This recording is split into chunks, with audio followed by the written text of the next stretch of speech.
Ngayon, pag-usapan na natin yung pay plan 2 o yung tinatawag na 3-up pass-up. Minsan, ang tawag dito sa pay plan na to ay infinity pass-up. Again, ipapaalala ko lang uli na kahit magkaiba at magkahiwalay ang pay plan 1 at ang pay plan 2, ay sabay nangyayari ang pay plan 1 at ang pay plan 2. Okay, maliwanag yun ha. Sabay sila nangyayari.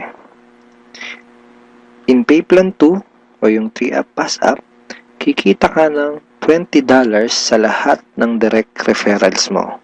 Maliban lang sa second, third at seventh referrals mo. Bakit? Dahil ang second, third at seventh direct referrals mo ay maipapasa pataas sa taong direktang nag-refer sa iyo sa SWA. Okay, maipapasa sila doon sa direct sponsor mo. Sa madaling salita, you will earn $20 from your first, fourth, fifth, sixth, and 8th up to infinity. Next, you can earn unlimited $20 every day. Again, wala ding flash out, no flash out, and no maximum income dito sa pay plan 2. Let's say may 8 kang naging direct referrals. Tulad na sabi ko, sa kanilang lahat ay may commissions ka na tag to $20. Maliban lang sa second, third at seventh referrals mo. Dahil ang second, third at seventh referrals mo ay maipapasa sa iyong sponsor. Sponsor mo ang kikita ng tag to $20 dito sa second, third at seventh mo. Okay? Kaya tinawag na 3-up pass-up. Okay, malamang ito ang iniisip mo ngayon. Teka, ba't ganun? Ikaw yung nagpakahirap at ikaw yung nag-effort, bakit iba yung kumita or nakinabang? Huwag kang mag-alala. Yung pay plan 2 is actually a very powerful compensation plan na malaki ang pwede maging advantage para sa'yo. So, explain ko kung paano yun. Dahil lahat ng direct referrals mo ay gagawin din ng negosyo, lahat sila ay magkakaroon din ng mga referrals. Tama? At dahil ikaw ang kanilang sponsor, sila naman ang magpapasa ng kanilang second, third at seventh referrals sa iyo. Okay? For example, itong si Mark. Kanyang second, third at seventh referrals ay maipapasa niya sa iyo. Ikaw ang kikita ng tagto $20 sa second, third at seventh referrals ni Mark. Okay? Ganon din kay Toby. Yung second, third at seventh referrals ni Toby ay maipapasa rin sa iyo. Ikaw din ang kikita ng tagto $20 sa second, third at seventh referrals ni Toby. So, ganon din ang mangyayari kay Fred, kay Diane, etc. Kikita ka ng tagto $20 sa mga second, third at seventh referrals ng mga direct referrals mo. Pati itong mga naipass up sa'yo, kung mapapansin mo parang naging considered as direct referrals mo na rin sila dito sa pay plan 2. So pati ang mga yan ay magpapasa ng kanilang second, third at seventh referrals nila sa'yo. Darating yung time na araw-araw ka nang tatanggap ng mga tag to $20 sa email mo. Dun sa mga $20 na commissions mo, ganito yung email na matatanggap mo from SWA.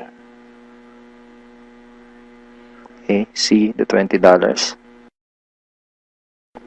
Just imagine kung gaano kaganda ang gising mo kung sa tuwing umaga at pagbangon mo sa kama at pag-check mo sa computer mo para i-check ang email mo ay hindi mga Facebook notifications ang matatanggap mo, kundi puros $20 in commissions tulad ng mga to. Okay? Sarap ng gising, di ba? So, okay, yan yung mga yan. Parang ganyan yung matatanggap mo. Now, let's try to compute the potential income for this pay plan. Sigurado na may excite ka dito sa mga susunod na ipapakita ko sa'yo. Assuming na mayroon ka lang 3 direct referrals who will pass up their second, third, and seventh referrals to you. Okay? So, 3 na magpapasa ng kanilang 2nd, 3rd, and 7th. So, 3 times 3, that's a total of 9 times $20 yung SWA Pay Plan 2 commission times $20, that's a total of $180. So, in peso, that's 8,100 pesos. Now, yung 9 na yun ay considered as your direct referrals na rin sa Pay Plan 2 lang. Okay? Ibig sabihin, yung 9 na yun ay magpapasa ulit ng kanilang 2nd, 3rd, at 7th sa'yo. So, 9 times 3 equals 27 times $20 commission, that's a total of $540 or 22,680 pesos. Then, yung 27 na naipass up lang sa'yo ay again considered na rin as your direct referral sa Pay Plan 2 ay again magpapasa ng kanilang 2nd, 3rd, and 7th sa'yo. So, times 3 again equals 81 times $20, that's a total of $1,620. In peso, that's 68,040 pesos. And then again, yung 81 na yun, magpapasa up ulit ng kanilang 2nd, 3rd, and 7th. So, times 3, that's a total of 243 downlines times $20, and that's a total of $4,860. 204,120 pesos.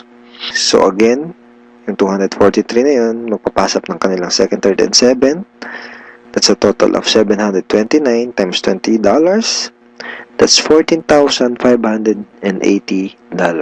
In peso, that's 612,360 pesos. And then yung 729 na yun, magpapass up ulit ng tagtatatlo yung kanilang 2nd, 3rd, and 7th. So, times 3, that's a total passed up of 2,187 downlines. So, times $20, that's a total of $43,740. And in peso, that's 1,837,080 pesos. Grand total commissions is $65,520 or 2,751,840 pesos. And that's potential income just for Pay Plan 2. And hindi pa dito nagtatapos yung pwede mong kitain, pero pwedeng mas malaki pa ang iyong kitain kung ituloy-tuloy mo gawin yung iyong SWA business. So I hope na-excite ka dito sa pwede mong kitain dito sa opportunity na to. Okay, so FAQs muna tayo. Yung 2nd, 3rd, at 7th referrals ko ba na naipassed up ay mawawala sa matrix ko? And the answer is no. Passing up only happens in Pay Plan 2 and not in Pay Plan 1. So, yung mga referrals na naipapass up, sa Pay Plan 2 lang yun nangyayari at hindi sa Pay Plan 1. All your direct referrals will stay in your matrix and they will always follow you. Ibig sabihin, yung mga direct referrals mo, intact yun doon sa matrix mo at lagi lang silang magpa-follow sa'yo sa Pay Plan 1. Okay, next question. Pwede bang kumita sa Pay Plan 2 kahit wala akong ma-refer or sales? The answer is no. You only make commissions in Pay Plan 2 when you refer someone. Kita ka lang sa Pay Plan 2 kapag may na-refer ka. Or if your direct referrals pass up their 2nd, 3rd, and 7th to you. In other words, hindi ka kikita sa Pay Plan 2 kung wala kang mga direct referrals. Sa Pay Plan 1 lang posible yung pwede kang kumita kahit wala ka pang na-refer. Pero sa Pay Plan 2, hindi yun possible. Kung may mga additional questions ka pa, at kung may mga part ka na hindi naintindihan do sa pay plans ng SWA, pwede mo uling panoorin itong mga video na to para mas maintindihan mo ng maigi yung compensation plan or yung pay plans ng SWA. So ngayon, ang pag-usapan natin ay yung mga benefits mo once na maging part ka na ng aming team, yung Team Unstoppable Internet Entrepreneurs. Once na maging part ka na ng team, ito yung mga training resources na makukuha mo. Magkakaroon ka ng access sa mga training resources na to. Okay? Yung mga information na nasa loob ng mga training resources na to ang magtuturo sa iyo kung paano ka magsisimula ng tama at kung paano mo gagawin ng tama ang iyong SWA business. So, once na maging member ka na ng SWA at maging part ka ng aming team, magkakaroon ka ng 100% access sa mga training resources na to. So, ano-ano ba yung mga nasa loob ng training resources na to? First is yung Team Unstoppable Internet Entrepreneurs Handbook. So, ito yan. Ito yung Internet Entrepreneurs Handbook. Nandito sa ebook na to, yung tinuturo namin na 3 strategies of promoting your business on the internet. Bakit 3 strategies? Kasi yung isa pang beginner, yung isa pang intermediate, at yung isa ay pang advanced. So, kahit first timer ka pa lang at kahit wala ka pang background sa industry na to, ay meron kami nakahandang trainings para sa iyo at para matulungan ka magkaroon ng tamang start sa business mo. Next is yung how to handle prospect objections. Okay, ito yan. Ito yung loob niyan. Basically, sa business na to, yung mga magiging prospects mo ay magkakaroon ng mga questions once na makita nila yung opportunity. And it's very important na alam mo kung paano sasagutin ng tama yung mga tanong nila.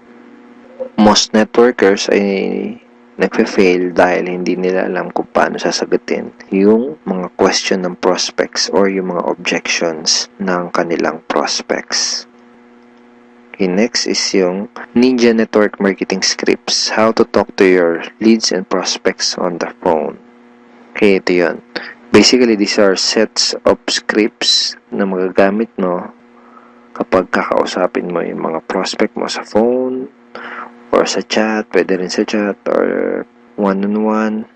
Kung ikaw ay call center agent, I'm sure familiar ka sa mga scripts. Next ay itong how to sponsor your circle of influence properly. Okay, ito yun. Okay.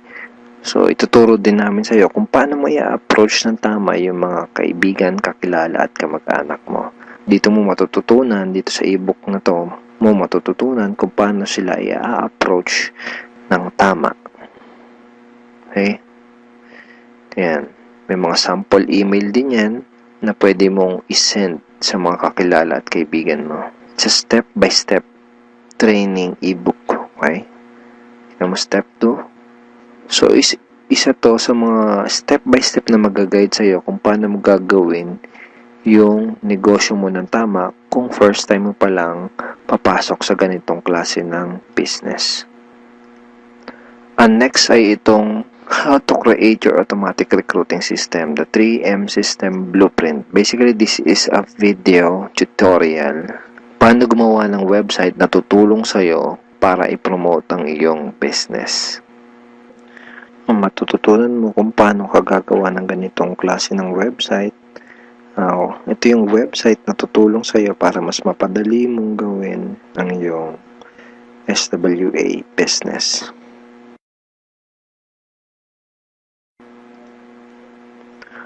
Okay, thank you for watching these videos, and we are looking forward in guiding you and helping you achieve good results and achieve your goals in this online business opportunity. Have a great day and God bless.